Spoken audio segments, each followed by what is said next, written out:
Hello participants, my name is Leah Joy Obera. I'm a foreman guider in 7th batch. I'm joined in MMM last February 15, 2015. For this, let's review the ideology of MMM. MMM is not a bank. MMM does not collect your money. MMM is not an online business, hype, investment, or MLM program. MMM where people help each other.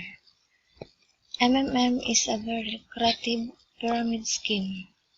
Many people have often joined it for the basic fact that they can earn huge sum of money from the system. However, have you ever stopped to think about the ideology behind MMM?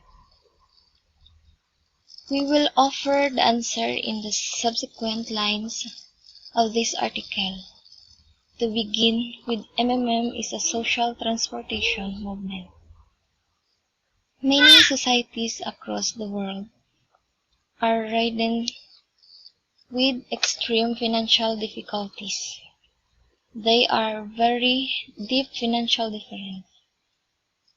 The rich are amassing massive wealth on a daily basis.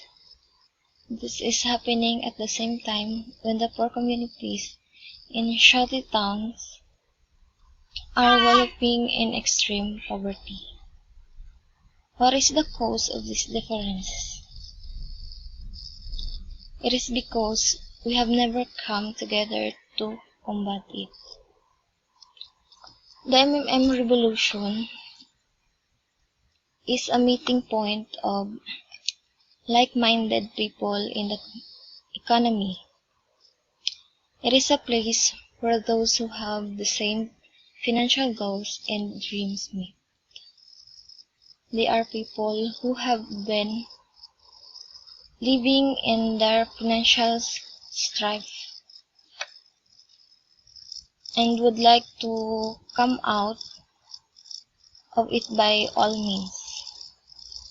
That is why sharing and giving help is encouraged by MMM. When you give someone help, you will make that person to achieve his or her dreams. What is the help is given to you with double or triple interest. Won't grow rich? Yes, you will.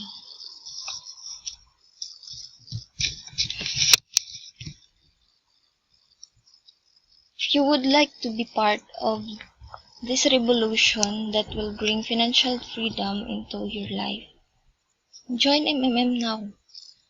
Bring change into your life and by acquiring clean money for yourself. Help someone now and you will also get help. When you give help, that help will be rewarded with 30% monthly interest. It just brings you a step closer to getting rich. Don't you want to try it out? I guarantee that it will make you rich. The only thing that MMM demands from its participants is to be honest and kind to each other. You ask for financial help when we need it. You give financial help when you are able to do it. So as we observe in today's situation, we're still waiting for our system will be back into normal situation. Many of our participants always question of what really happened to our system. Para maging kalma sila, ang sinasabi namin kung ano talaga yung nangyari, nire-review po namin yung ideology ng MMM para sa kanilang para sa anumang kasagutan, para hindi lang sila